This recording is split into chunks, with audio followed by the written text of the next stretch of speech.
Hey there, thank you for joining me. I am an Army veteran, a retiree, and a federal government employee. And this channel is for the transition from military to civilian. Today I'm talking about how to stay motivated during a run. If you're new here, please subscribe. Now let's get started.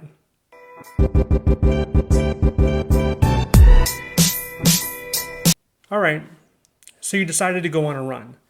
And now the muscles are starting to tighten up. You feel the burning in your lungs. You feel your tendons and your bones aching and hurting, and you want to stop. When that happens, we feel like either slowing down to a walk or just forgetting the whole thing and quitting entirely. Now, I've been running consistently for the past 2 decades, or even a little bit longer.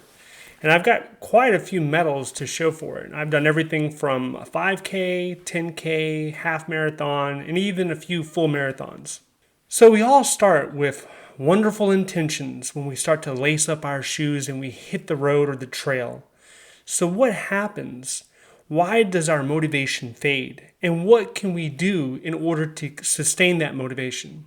First, I believe that the body is way more capable than the mind. Our bodies have the ability and potential to push through and do miles that you wouldn't even believe.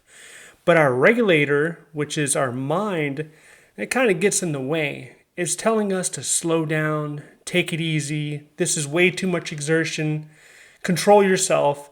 So there are times where we have to trick our mind in order to get more out of our body.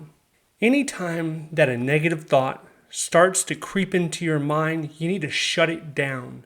Try to immediately block it or change your thought completely. Redirect your mind to think that you're getting quicker, you are getting faster, you are becoming lighter. Those type of positive thoughts need to be coming from your mind. You are moving closer to your goal, and the discomfort and pain that you're experiencing, that is only temporary.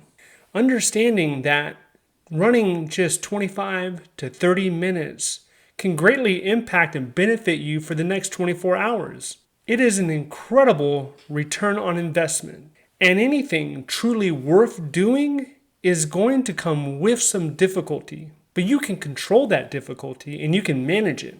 Next, to keep that motivation level up, a lot of us can greatly benefit from listening to music. There is a reason why music is being played through the speakers at most gyms today. It can relieve boredom and even provide a distraction from the pain that you're currently experiencing. Also, there are songs out there that can even impact you emotionally. And with music, there are different genres that will work for different people. Me personally, I like the Hamilton musical soundtrack or listening from a playlist from the 90s alternative music. I like that, gets me going. You can find these pre-made playlists on Amazon Music or whatever music app that you have on your phone. You just have to touch the button and enjoy the songs. If you haven't tried running with music yet, and you think, oh no, that might not be for me, I would encourage you to go ahead and give it a try and see. You might be surprised by the benefits. Next, consider running with a GPS watch. I have a Garmin here, but any GPS watch will do. This watch in particular, when you're running, you can set the pace. For instance, if you want to run a mile in between, let's say 8.5 and 9 minute mile, you go ahead and set it into your watch, and as you're running, if you fall below that pace, your watch will start vibrating and beeping and causing a commotion, and that'll let you know, hey, it's time to step it up. Also, it'll keep a history of your runs so you can visualize your progress and how much distance you're doing by the week or the month. Next, set a goal. Plan out your route so that you understand the benchmarks that you're approaching. So if you're going 4 miles, understand where the 1 mile mark is, the 2 mile mark, which is your halfway point, and in 1 mile increments or whatever works for you, so you can visualize that, understanding that I'm over halfway done or I only have 1 mile left. That can be motivating. Stay on that route and do not allow your mind to shut your body down. Don't allow it to make you quit. The next one is run with others.